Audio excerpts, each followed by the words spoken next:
Hello everyone, this is Anurag Baghel and welcome to Magnet Brain, जहां बच्चों आपको क्लास केजी से क्लास 12 तक फ्री एजुकेशन प्रोवाइड किया जाता है। और पिछली क्लासेस में हम क्या बात कर रहे थे? पिछली क्लासेस में हम बात कर रहे थे अपने चैप्टर सॉलिड स्टेट के बारे में। और सॉलिड में हमने बात करें type of solid. Type of solid दो टाइप के होते हैं, एक होता है क्रिस्टलाइन सॉलिड, एक होता है एमॉर्फस सॉलिड। हमें एमॉर्फस सॉलिड, झूठे सॉलिडों की बात नहीं करनी है, वो स्यूडो सॉलिड होते हैं या उनको सुपर कूल्ड लिक्विड कहते हैं, उनके बारे में नहीं पढ़ा। जैसे एग्जांपल था ग्लास, प्लास्टिक और रबर। हमें बात करनी है ट्रू सॉलिड्स के बारे में। ट्रू सॉलिड कौन होते हैं? जिन्हें अपन क्रिस्टल भी कहते हैं। हमने पिछली क्लास में उनका क्लासिफिकेशन देखा, मॉलिक्यूलर, आयनिक, मेटालिक और कोवेलेंट। कोवेलेंट अपने जाइंट सॉलिड कहलाते हैं। और molecular solid polar, non polar और हाइड्रोजन बॉन्डेड। ये कहानी और उनसे जुड़े हुए एग्जाम्पल अपन पिछली क्लासेस में खत्म कर चुके थे। ये तो बात रही पिछली क्लास की।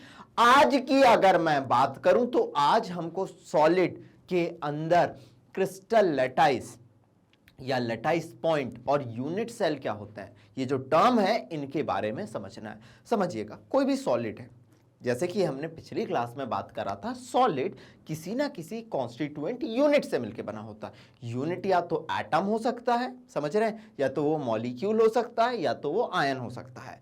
अब इनका अरेंजमेंट कैसा है समझना, और क्या ये पर्टिकुलर कोई पैटर्न, रिपीटेड पैटर्न फॉलो करते हैं, उस पैटर्न को अपने को देखना है। और उसी कहानी को अपन क्रिस्टल लैटाइस, लैटाइस पॉइंट और यूनिट सेल के टर्म में समझेंगे। ये तो नॉर्मल इंसान या लेमैन की भाषा थी जो मैंने आप तक रखी। अब मैं अपनी बुकिश भाषा बिल्कुल लेके नहीं आऊंगा, सिंपलेस्ट भाषा लेके आऊंगा। तो अपनी कॉपी और पेन निकाल लीजिए और फुल एनर्जी, फुल जोश के साथ मेरे संग शुरू हो जाइए। What is crystal lattice and unit cell, समझिएगा। क्या कहा हमने? कोई भी सॉलिड है, कोई भी सॉलिड है, मेरा कोई भी सॉलिड है, समझना, कोई भी सॉलिड वो किसी ना किसी कॉन्स्टिट्यूएंट यूनिट से मिलके बना है। कॉन्स्टिट्यूएंट यूनिट से मिलके बना है। और वो कॉन्स्टिट्यूएंट यूनिट आपके एटम हो सकते हैं, या तो आपके मॉलिक्यूल हो सकते हैं, या तो वो आयन हो सकते हैं। कोई भी सॉलिड अपने कॉन्स्टिट्यूएंट यूनिट से मिलकर बना है, जो कि एटम, मॉलिक्यूल या आयन में से कुछ भी हो सकते हैं। अब वो थ्री डायमेंशनल, क्योंकि सॉलिड तो थ्री डायमेंशनल होता है ना। कोई मेरा सॉलिड ऐसा प्लेन जैसा थोड़ी ना होता है कि एकदम एक प्लेन में अरेंज है। ये तो थ्री डायमेंशनल, इसकी चौड़ाई भी होती है, इसकी मोटाई भी होती है, ऐसा होता है। तो कोई भी सॉलिड जो है अपना कॉन्स्टिट्यूएंट यूनिट से मिलकर बना है, जो कि एटम, मॉलिक्यूल या आयन हो सकते हैं। अब इनका थ्री डायमेंशनल अरेंजमेंट अपने को देखना है। इनका थ्री डायमेंशनल अरेंजमेंट अपने को देखना है। क्या देखना है बेटा? इनका थ्री डायमेंशनल अरेंजमेंट देखना है। और जब किसी सॉलिड में आप उनकी कॉन्स्टिट्यूएंट यूनिट का थ्री डायमेंशनल अरेंजमेंट देखेंगे तो आपको पता चलेगा कि वो कहलाता है क्रिस्टल लैटाइस। तो समझिएगा, व्हाट इज क्रिस्टल लैटाइस। इतना समझ लिया तो ये टर्म अपने आप क्लियर हो जाएगा। The regular three dimensional arrangement of a points, points मतलब जहां पे आपके कॉन्स्टिट्यूएंट पार्टिकल अरेंज होते हैं। तो the regular three dimensional arrangement of a point in a space is called crystal lattice, is called crystal lattice. ठीक है, जो थ्री डायमेंशनल अरेंजमेंट हो रहा है आपके पॉइंट्स का, उन्हें अपन कह रहे हैं क्रिस्टल लैटाइस। और वो जो पॉइंट है, जहां पे, जिस पॉइंट पे आपके कॉन्स्टिट्यूएंट पार्टिकल रखे हुए हैं, उन्हें नाम दिया जाएगा लैटाइस पॉइंट। उन्हें क्या नाम दिया जाएगा? लैटाइस पॉइंट। तो ईच पॉइंट इन लैटाइस, लैटाइस मतलब three dimensional arrangement, three dimensional arrangement, तो ईच पॉइंट इन अ लैटाइस, ठीक है, इज कॉल्ड लैटाइस पॉइंट और लैटाइस साइट। एंड ईच लैटाइस पॉइंट, वहां पे क्या प्रेजेंट होते हैं? आपके कॉन्स्टिट्यूएंट पार्टिकल या कॉन्स्टिट्यूएंट यूनिट प्रेजेंट होती है। वाह सर, वाह सर, समझ आ गया कॉन्सेप्ट। तारीफ भी हम ही करेंगे और अपने आप को क्रिटिसाइज भी हम ही करेंगे, ताकि आप लोगों को समझ आ जाए। थोड़ा तेज चिल्लाता हूं, मुझे पता है, बीच बीच में मेरा हाहाकार कर देता हूं मैं, लेकिन कान थोड़े फटेंगे तो आप इंगेज रहोगे, समझ रहे हैं। अब what is unit cell, what is unit cell, आप समझिएगा। आपने लैटाइस देख लिया, चलो मान लिया लैटाइस देखा अपन ने। लैटाइस अपने कितने हो सकते हैं? लैटाइस हो सकते हैं अपने one dimensional lattice, one dimensional lattice, one dimensional lattice. समझना, कॉन्सेप्ट समझना। लैटाइस कैसे हो सकता है अपने? वन डायमेंशनल लैटाइस हो सकते हैं। जैसे समझिए, ये लैटाइस पॉइंट, ये लैटाइस पॉइंट, ये लैटाइस पॉइंट, ये लैटाइस, एक सिंगल लाइन में अरेंज है, ये होता है वन डायमेंशनल लैटाइस।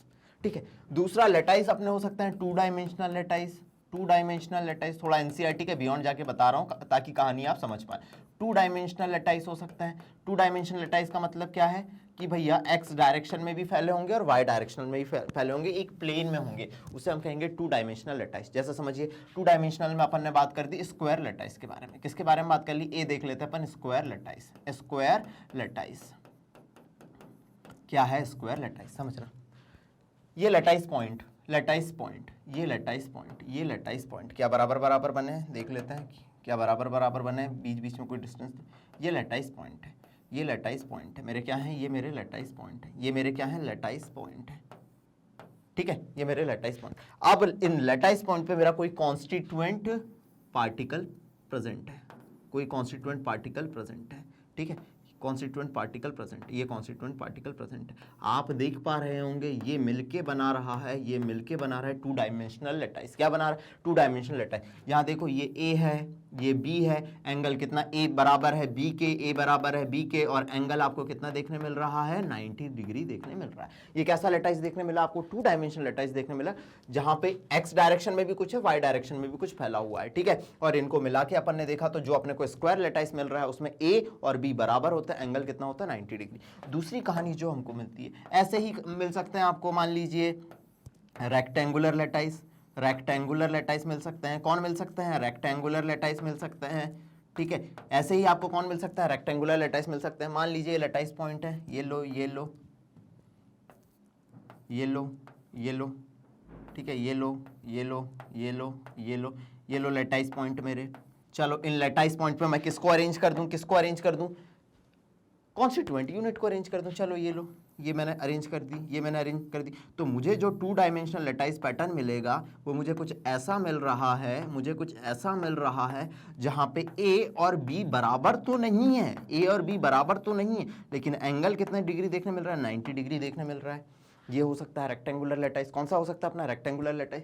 तीसरे टाइप का ऐसी, जस्ट देखो बेटा कोई पूछेगा नहीं, लेकिन आपको समझ आना चाहिए ना, यूनिट सेल से पहले ये चीज समझना जरूरी है कि हाँ भैया वन डायमेंशनल लैटाइस हो सकते हैं, टू डायमेंशनल लैटाइस हो सकते हैं जो कि स्क्वायर प्लेनर हो सकते हैं, रेक्टेंगुलर हो सकते हैं। ऐसे ही सी आप देख सकते हैं हेक्सागोनल हो सकता है। कैसा हो सकता है? हेक्सागोनल लैटाइस हो सकता है, हेक्सागोनल लैटाइस हो सकता है। कैसा दिखता है हेक्सागोनल लैटाइस? बड़ी सिंपल भाषा है रे, मैं कभी केमिस्ट्री कॉम्प्लिकेट करता ही नहीं। ये मान लो लैटाइस पॉइंट है, ये लैटाइस पॉइंट है, इसको मर्ज कर दिए। ये लैटाइस पॉइंट है, ये लैटाइस पॉइंट है, इसको मर्ज कर दिया। ये लैटाइस पॉइंट है, ये लैटाइस पॉइंट है, इसको मर्ज कर दिया। ये ठीक है। अब अगर आप देखोगे तो इसमें एंगल कितना देखने मिल रहा है? इसमें एंगल कितना देखने मिल रहा है? इसमें एंगल कितना देखने मिल रहा है? इसमें एंगल 60 डिग्री देखने मिल रहा है। कितना देखने मिल रहा है? 60 डिग्री देखने मिल रहा है। ऐसे ही अगर आपको देखना है, ऐसे ही अगर आपको देखना है, जैसे सी था, ऐसे ही आपको कौन सा देखने मिल जाएगा? और बहुत सारे पैटर्न देखने मिल जाएंगे। Parallelogram lattice, parallelogram lattice, parallelogram lattice. Parallelogram क्या होता है? पैरेललोग्राम क्या होता है? देखिएगा क्या होता है पैरेललोग्राम। मान लीजिए ये है मेरा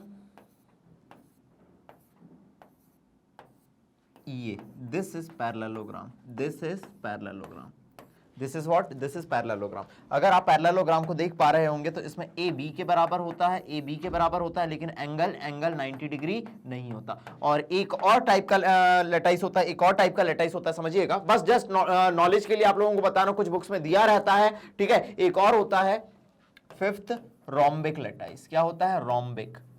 रोम्बिक क्या होता है? कुछ ऐसा, कुछ ऐसा जिसमें ए बी के बराबर भी नहीं होता और एंगल 90 डिग्री के बराबर भी नहीं होता। ए बी के बराबर नहीं होता, एंगल 90 डिग्री के बराबर नहीं होता। ये होता है अपने टू डायमेंशनल लैटाइस, जो कितने टाइप के होते हैं? 5 टाइप के। स्क्वायर प्लेनर, रेक्टेंगुलर, ठीक है, हेक्सागोनल, पैरेललोग्राम और रोम्बिक लैटाइस। पहले इतना नोट डाउन करो, फिर कहानी को आगे बढ़ाते हैं। जल्दी से स्क्रीनशॉट मार लो इसका, जल्दी से स्क्रीनशॉट मार लो।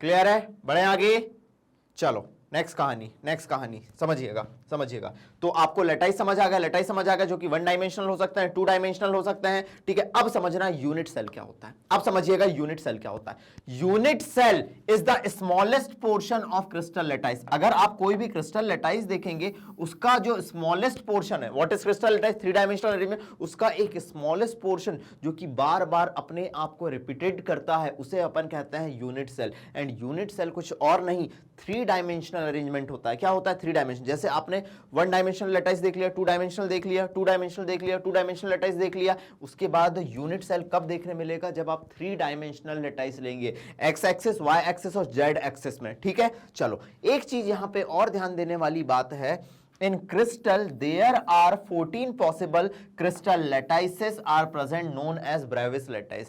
ब्रेविस साहब का ध्यान आया कि जो लेटाइस है इतना सिंपल नहीं है, ये बहुत कॉम्प्लेक्स होता है, और उसे उन्होंने 14 डिफरेंट टाइप की अरेंजमेंट में क्लासिफाई करा और अपने नाम पे ब्रेविस लेटाइस नाम दिया। उन 14 ब्रेविस लेटाइस जो कि क्रिस्टल सिस्टम में पाए जाते हैं, वो आने वाले लेक्चर में मैं आपको बताऊंगा और उसकी एकदम सुपर्ब ट्रिक लेके आऊंगा, तो तहलका हम मचा देंगे। तो अभी कहानी हमारी ये थी कि सर क्रिस्टल लेटाइस क्या है, लेटाइस पॉइंट क्या है, यूनिट सेल क्या है, ठीक है, और अगर लेटाइस है तो वन डायमेंशनल लेटाइस क्या होता है, टू डायमेंशनल लेटाइस क्या होता है, थ्री डायमेंशनल लेटाइस क्या होता है, ये अपन ने कहानी समझ ली। टू डायमेंशनल लेटाइस एनसीईआरटी में नहीं दिया, थोड़ा डेप्थ में गया, टू डायमेंशनल लेटाइस कितने टाइप का होता है ये अपन समझ लिए, और इस कहानी को अपन ने यहां पे खत्म करा। अगली कहानी है मेरी, नोट डाउन करा इतना, ये क्वेश्चन बहुत बार पूछा जाता है, how many Bravais lattice are present, तो 14 ब्रेविस लेटाइस आर प्रेजेंट। अगला जो कहानी है मेरी, समझिएगा, अगली कहानी है मेरी क्रिस्टल लेटाइस। आप देख सकते हैं यूनिट सेल थ्री डायमेंशनली बनेगा, मैंने आपको बता दिया। A portion of three dimensional cubic lattice, a portion of three dimensional cubic lattice and its unit cell. Unit cell एक रिपीटेड पैटर्न होता है जो कि किसमें पाया जाता है, अपने क्रिस्टल लेटाइस में पाया जाता है। इस डायग्राम को बनाने की जरूरत नहीं है, जस्ट एक रिप्रेजेंटेशन था, जस्ट एक रिप्रेजेंटेशन था, इसी को मैं डेप्थ में अभी समझाने वाला हूं, समझिएगा समझिएगा। अब यूनिट सेल को मैं पकड़ता हूं, यूनिट सेल को मैं पकड़ता हूं। यूनिट सेल क्या है? स्मॉलेस्ट पोर्शन है किसी क्रिस्टल लेटाइस का जो अपने पैटर्न को क्या करता है, फॉलो करता है, जो अपने एक रिपीटेड पैटर्न को क्या करता है, फॉलो करता है। अब यूनिट सेल अपने को समझना है, तो एक क्यूब बनाना आता है, क्यूब बनाना आता है, ऐसा क्यूब बनाओ, ये क्यूब बना, this is a basic unit cell, this is a basic unit cell. ठीक है, अब अगर यूनिट सेल को समझना है तो यूनिट सेल को समझाने के लिए या इसके कैरेक्टर को समझाने के लिए हमें 6 पैरामीटर की जरूरत पड़ती है। कितने पैरामीटर की जरूरत पड़ती है? 6 पैरामीटर की जरूरत पड़ती है। किसी भी यूनिट सेल में आप देख पा रहे होंगे, अगर किसी इस यूनिट सेल को उठाऊं मैं, मान लीजिए किसी को भी उठा दूं, इस यूनिट सेल के इस पोर्शन को उठाऊं, तो एक इसकी एजेस है ए, ये एज है बी और ये एज है सी। ये एज कौन सी है? सी है। 3 एजेस से ये कैरेक्टराइज होता है, 3 एजेस ए बी सी, और ये एंगल मान लीजिए अल्फा है, ये बीटा है और ये गामा है, ये गामा है। 3 एंगल अल्फा, बीटा और गामा से ये कैरेक्टराइज होता है। तो किसी यूनिट सेल को अपने को समझना है तो एक सिंपल क्यूब को पकड़िए, सिंपल क्यूब को पकड़िए। सिंपल क्यूब में आप देखेंगे कि उसकी जो एजेस हैं, ठीक है, एजेस है ए बी सी और 3 एंगल अल्फा, बीटा और गामा। तो a unit cell is characterised by the 6 parameter, 3 edges A B C and 3 angle होते हैं alpha, beta and gamma. 3 angle होते हैं अल्फा, बीटा और गामा। क्या आप यूनिट सेल समझ चुके हैं? तो क्या मैं इस यूनिट सेल कितने टाइप की होती है इसे समझाना शुरू करूं? अगर आप यूनिट सेल समझ चुके हैं, किसी भी क्रिस्टल लेटाइस का स्मॉलेस्ट पोर्शन जो कि बार बार अपने पैटर्न को रिपीट करता है, उसे अपन कहते हैं यूनिट सेल। अगर इसे समझ चुके हैं तो इसके कहानी को उतार लीजिए, इस कहानी को उतार लीजिए, इस कहानी को उतार लीजिए। मैं बढ़ाता हूं कहानी को आगे, बढ़ाता हूं कहानी को आगे, समझना समझना अब समझना। Classification of unit cell. ये जो यूनिट सेल आपने देखा, इसे हम 2 पार्ट में क्लासिफाई करेंगे, कुछ बुक में इसे 4 पार्ट में ही डायरेक्ट क्लासिफाई कर देता है, लेकिन ऐसा नहीं समझना। सबसे पहले हमने क्लासिफाई करा कि यूनिट सेल या तो हो सकता है प्रिमिटिव यूनिट सेल या simple unit cell. Simple unit cell, what is primitive unit cell और सिंपल यूनिट सेल, अभी अपन आगे देखने वाले हैं। ये ऐसा क्यूब तो बना ही लेना, क्यूब बना लेना। अगर किसी यूनिट सेल में एटम सिर्फ कॉर्नर पे प्रेजेंट हो, चलो बता ही देता हूं, कॉर्नर पे प्रेजेंट हो तो उसे अपन कहते हैं प्रिमिटिव यूनिट सेल और सिंपल यूनिट सेल। जब कॉन्स्टिट्यूएंट पार्टिकल सिर्फ कॉर्नर पे प्रेजेंट होते हैं, सिर्फ कॉर्नर पे प्रेजेंट होते हैं, तो उसे प्रिमिटिव यूनिट सेल या सिंपल यूनिट सेल नाम दिया जाता है, एकदम बेसिक टाइप का। दूसरा होता है centred unit cell. What is the meaning of centred unit cell? अगर कॉन्स्टिट्यूएंट पार्टिकल कॉर्नर पे तो है ही, इसके अलावा कहीं और भी पाए जाएं, कहीं और भी पाए जाए, इस स्पेस में कहीं और भी पाए जाए, तो उसे कहेंगे centred unit cell. What is centred unit cell? जब कॉन्स्टिट्यूएंट पार्टिकल प्रेजेंट होते हैं कॉर्नर पे एज वेल एज दूसरी और पोजीशन पे प्रेजेंट होते हैं, तो उसे नाम दिया जाता है सेंटर्ड यूनिट सेल। अब समझना what is body centred unit cell, अभी डेप्थ में देखने वाले हैं। अगर ये सिंपल यूनिट सेल है, एटम कॉर्नर कॉर्नर पे, इसके अलावा यहां बॉडी के सेंटर पे, देखना मैं ये पर्पल कलर से दिखा रहा हूं, अगर ये बॉडी के सेंटर में कॉर्नर कॉर्नर पे, इसके अलावा बॉडी के सेंटर में है, तो उसे कहेंगे body centred unit cell. Face centred unit cell, what is face centred unit cell? Corner corner में तो होगा ही, प्रिमिटिव जैसे हो गई, इसके अलावा ऊपर वाली फेस, नीचे वाली फेस, अगल वाली फेस, मेरे बगल वाली फेस, मेरे सामने वाली फेस, मेरे सामने वाली खिड़की में एक चांद का टुकड़ा रहता है। अफसोस ये है, ऐसे नहीं, ऐसे नहीं, कुछ नहीं, ऊपर नीचे आगे पीछे, ठीक है, और सामने पीछे, ठीक है, ऊपर नीचे अगल बगल और सामने और पीछे।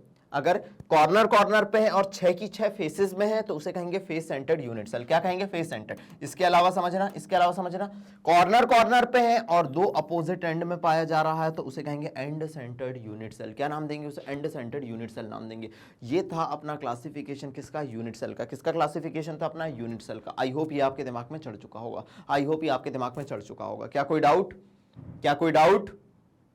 ठीक है, अब हम एक एक को पकड़ते हैं और उसके बारे में बात करते हैं, एक एक को पकड़ते हैं और उसके बारे में बात करते हैं। उतार लीजिए इसे, सिंपल तरीके से है, आपको एकदम बेसिक से जाना है। व्हाट इज क्रिस्टल लैटाइस, कभी कंफ्यूज नहीं होना। व्हाट इज लैटाइस पॉइंट, समझ गए? ठीक है, व्हाट इज यूनिट सेल, ठीक है, यूनिट सेल क्या है, यूनिट सेल के टाइप देख लिए, यूनिट सेल को कैसे कैरेक्टराइज करेंगे ये देख लिए, बस इसी को डिटेल में पढ़ना है, इसी को अपने को डिटेल में पढ़ना है। क्लियर है? अब कहानी को समझना, अगली कहानी मेरी सिंपल यूनिट सेल। अगर कॉन्स्टिट्यूएंट पार्टिकल सिर्फ कॉर्नर कॉर्नर पे पाए जा रहे हैं, समझना जी, अगर कॉन्स्टिट्यूएंट पार्टिकल किसी क्यूब के corner corner corner corner corner corner पे पाए जा रहे हैं, तो उसे कैसा नाम दिया जाएगा? उसे क्या नाम दिया जाएगा? उसे नाम दिया जाएगा अपना सिंपल यूनिट सेल या सिंपल क्यूबिक यूनिट सेल। क्या नाम दिया जाएगा? सिंपल क्यूबिक यूनिट सेल नाम दिया जाएगा। क्या नाम दिया जाएगा? सिंपल क्यूबिक यूनिट सेल नाम दिया जाएगा। क्लियर है? क्लियर है? अब मेरी बात सुनना, मान लीजिए ये एटम है, ये एटम है कॉर्नर पे, ये एटम है कॉर्नर पे, ये एटम है कॉर्नर पे, ये एटम है कॉर्नर पे। कॉर्नर पे जो एटम होता है, क्या पूरा का पूरा भागीदारी देता है? नहीं। कॉर्नर का एटम, ये एक यूनिट सेल है, उसके बगल में भी तो यूनिट सेल होगी, उसके ऊपर भी तो यूनिट सेल होगी, और उस ऊपर के बगल में भी तो यूनिट सेल होगी।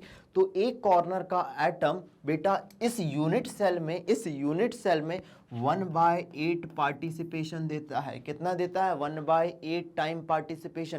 पूरा नहीं आता, 1/8 टाइम इसका पार्टिसिपेशन होता है। कितना होता है? 1/8 टाइम इसका पार्टिसिपेशन होता है। क्लियर है? क्लियर है? चलिए उतारिए इसे, चलिए उतारिए इसे, बस ये बनाना आप, सिर्फ ये बनाना आप। ये डायग्राम सिर्फ रिप्रेजेंटेशन के लिए है कि हाँ भैया सिंपल क्यूबिक यूनिट सेल कैसा दिखता है, सिर्फ ऐसा दिखता है। और जब एक यूनिट सेल बनाओगे आप, स्मॉलेस्ट पोर्शन बनाओगे, तो इस कॉन्स्टिट्यूएंट यूनिट का सिर्फ आपको 1/8 पोर्शन देखने मिलेगा, वो कि कुछ ऐसा दिखेगा। 1/8 पोर्शन आपको कुछ ऐसा दिखेगा। क्लियर है बेटा?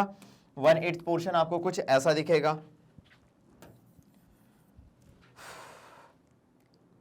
This is simple cubic unit cell. Atoms are present only at the corner, only at the corner, only at the corner. चलो बॉडी सेंटर की बात करते हैं हम, बॉडी सेंटर की बात करते हैं, बॉडी सेंटर की बात करते हैं। देखिएगा,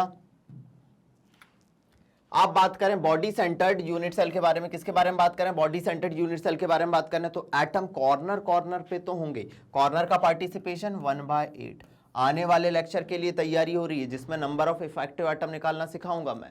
ठीक है, कॉन्स्टिट्यूएंट पार्टिकल कहां प्रेजेंट होते हैं? कॉर्नर पे प्रेजेंट होते हैं। कहां प्रेजेंट होते हैं? कॉर्नर पे प्रेजेंट होते हैं। ठीक है, और कहां प्रेजेंट होते हैं? बॉडी के सेंटर में प्रेजेंट होते हैं, बॉडी के सेंटर में प्रेजेंट होते हैं। इसीलिए इसे नाम दिया जाता है body centred unit cell. Constituent particle corner corner पे तो होंगे ही और बॉडी के सेंटर में होंगे, और जो बॉडी के सेंटर में है ना, वो किसी से पार्टिसिपेट नहीं करेगा। देखो पूरा का पूरा एटम बॉडी में घुसा हुआ है, देखो पूरा का पूरा एटम किसी यूनिट सेल में घुसा हुआ है, तो इसका पार्टिसिपेशन कितना होता है? 1 होता है। इसका पार्टिसिपेशन कितना होता है? 1 होता है। आने वाले लेक्चर में ये कहानी बहुत यूजफुल होगी जब मैं बताऊंगा नंबर ऑफ इफेक्टिव एटम कितने होंगे। टोटल नंबर ऑफ एटम 9 मत बोलना, नंबर ऑफ इफेक्टिव एटम कितने होंगे वो पूछा जाएगा। क्लियर है? क्लियर है कि body centred atom, atom corner पे होते हैं और एज वेल एज कहां होता है? बॉडी सेंटर में। पूरा क्यूब बनाना, 8 कॉर्नर पे लगाना और सेंटर पे लगाना। This is body centred unit cell, this is body centred unit cell. चलो अगली कहानी मेरी जुबानी, अगली कहानी मेरी जुबानी, समझना। तीसरा है face centred unit cell. What is face centred unit cell?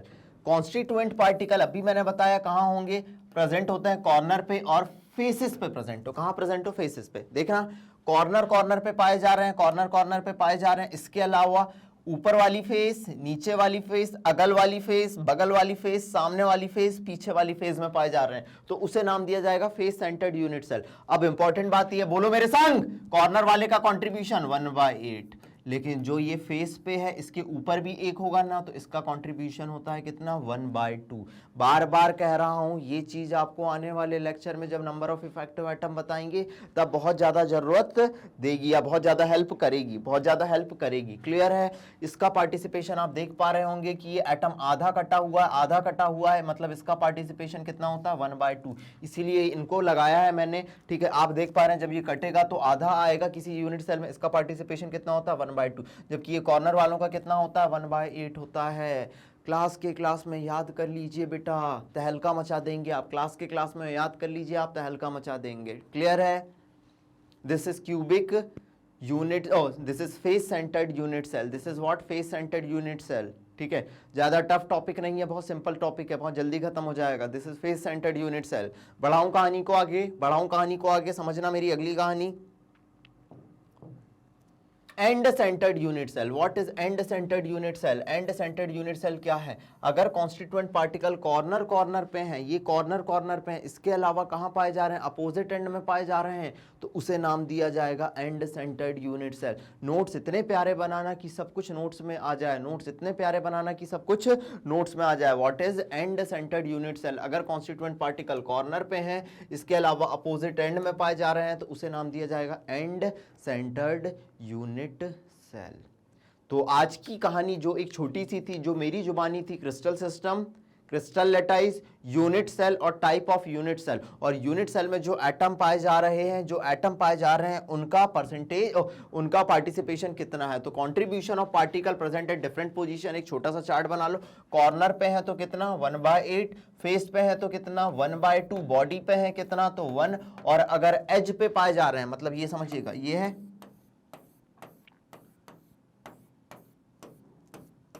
ये एज पे पाया जा रहा है, तो इसका कंट्रीब्यूशन कितना होता है? 1/4 होता है। This will help you to solve the question of solid state. अभी क्वेश्चन जब शुरू करेंगे, पहले तो थ्योरेटिकल पार्ट करा दूं, फिर जब क्वेश्चन शुरू कराऊंगा, ये कहानी को एकदम सिंपलेस्ट तरीके से मैं लेते हुए चलूंगा। तो ये अपनी कहानी खत्म हो गई क्रिस्टल लेटाइस और यूनिट सेल की। आने वाले लेक्चर में मैं जो लेके आऊंगा, सबसे पहले आपको ब्रेविस लेटाइस, ठीक है, अलग अलग क्रिस्टल सिस्टम, ठीक है, और उसके आने वाले लेक्चर में मैं आपको बताऊंगा नंबर ऑफ इफेक्टिव एटम कैसे निकालना है। ठीक है, तो पहले तो मुझे कमेंट सेक्शन में बताइएगा आज की सिंपल सी कहानी, छोटी सी कहानी आपको कैसी लगी। दूसरी चीज मुझे बताइएगा, जो मैं हमेशा कहता हूं कि बेटा डेली बेसिस पे हम लोग जो वीडियो बना रहे हैं, मेहनत कर रहे हैं, जितने सब्जेक्ट टीचर्स हैं अपनी मेहनत कर रहे हैं, आपको क्या करना है? अगर वीडियोस नहीं मिल पा रहे, आप हमारी वेबसाइट या आप हमारे ऐप पे ढूंढ सकते हैं। वेबसाइट पे कैसे ढूंढे सर? आप जा सकते हैं हमारी वेबसाइट www.magnetbrains.com पे। आप जैसे ही जाएंगे, मैग्नेट ब्रेन क्लास केजी से क्लास 12 तक फ्री एजुकेशन प्रोवाइड करता है। इसके अलावा कंपटीशन में जैसे हमने NTSC लॉन्च करा है, इसके अलावा नीट और जेई की तैयारी भी यहाँ पे अभी चालू होने वाली है। आपको कुछ नहीं करना है, जैसे कि मैं क्लास 11th और 12th दोनों ले रहा हूं, आपको मेरे वीडियोस फाइंड करने हैं। आप क्लास 11th या क्लास 12th में से किसी पे भी जा सकते हैं। आप जैसे ही जाएंगे, मैं और मेरे जितने भी कलीग्स हैं जो कि अपने सब्जेक्ट में एक्सपर्ट हैं, आपको पढ़ाते हुए दिख जाएंगे। आपको क्या करना है, जैसे क्लास 11th का है, ऐसे ही क्लास 12th के भी फोल्डर बने हुए हैं। आपको क्लास 11th में आप गए, आपको जितने भी सब्जेक्ट एक्सपर्ट है पढ़ाते हुए दिख सकते हैं। देखिए, सब हंसते हुए नूरानी चेहरे आपको दिख रहे हैं। आपको कुछ नहीं करना है, वॉच नाउ पे जाना है। आप जैसे ही वॉच नाउ पे जाएंगे, आपको जितने भी लेक्चर्स, जैसे क्लास 11th का चैप्टर देखिए, first, second, third, fourth, fifth, six, seven, eight, जितने भी चैप्टर हैं, उस चैप्टर में जितने लेक्चर हैं आपको यहाँ दिख जाएंगे। आपको सिंपल क्लिक करना है, आपको सिंपल क्लिक करना है और आपको चैप्टर सारे वीडियोस फाइंड हो जाएंगे। इसके अलावा मैं एक चीज पे भरोसा करता हूं, one shot revision. One shot revision class 9 से क्लास 12 तक आपको प्रॉपरली यहाँ पे अरेंज दिखेंगे। आपको वन शॉट में क्या करना है, ये देखिए वन शॉट का जो सेक्शन बना हुआ है, वन शॉट में आप वॉच नाउ पे जाएंगे, मैंने वन शॉट सारे आपके लिए बना के रख दिए। इस चैप्टर का मैं already one shot revision video complete कर चुका हूं, इसे तो मैं डिटेल में अब बता रहा हूं, लेकिन वन शॉट ऑलरेडी आपका कंप्लीट है। आप देखेंगे चैप्टर 2 सॉल्यूशन का वन शॉट कंप्लीट है, आप जाते जाइए, मैंने सारे वन शॉट आपके लिए बना के रख दिए हैं। इसके अलावा आप सिंगल क्लिक करेंगे, मैं आपको पढ़ाता हुआ दिख जाऊंगा। और यहां तक आ ही गए हैं और चैनल में नए हैं तो चैनल को सब्सक्राइब करना ना भूलें, और सबसे पहले कमेंट सेक्शन में बताएं कि जिस तरीके से जोश और जुनून के साथ हम मेहनत कर रहे हैं, क्या आप उस मेहनत पे खरे उतर रहे हैं। और अगर हमारा ये जो फ्री एजुकेशन का मोटो है, इससे आप लोगों तक शेयर करना चाहें तो शेयर भी कर सकते हैं, और अगर वीडियो में अभी तक आ गए हो तो डिसलाइक करना तो बनता नहीं है। मेरा मोटिव यही रहता है क्लास के क्लास में याद करा दूं। बोलो क्या याद कराया? क्रिस्टल लेटाइस, 3 डायमेंशनल अरेंजमेंट, फिर लेटाइस पॉइंट जहां पे कॉन्स्टिट्यूएंट पार्टिकल प्रेजेंट होते हैं। इसके अलावा मैंने क्या बता दिया? यूनिट सेल, ठीक है, 1 dimensional lattice, 2 dimensional lattice, unit cell, ये सारी कहानी मैंने आप लोगों को बता दी, और ये सारी कहानी मैंने खत्म कर दी। अलग अलग यूनिट सेल 2 टाइप के देखे, प्रिमिटिव और बॉडी सेंटर्ड। प्रिमिटिव को सिंपल क्यूबिक यूनिट सेल भी कहते हैं। बॉडी सेंटर्ड में कौन कौन आ जाएंगे, ओ सॉरी, उसके अलावा सेंटर्ड में कौन आ जाएंगे? Body centred, face centred, and centred. ये अपन ने कर लिया। कैसा अरेंजमेंट है, छोटा सा लेक्चर था, पूरा क्लास के क्लास में याद करा दिया। मिलते हैं अगले लेक्चर में, तब तक पढ़ते रहिए, मस्त रहिए। ठीक है, थैंक यू सो मच।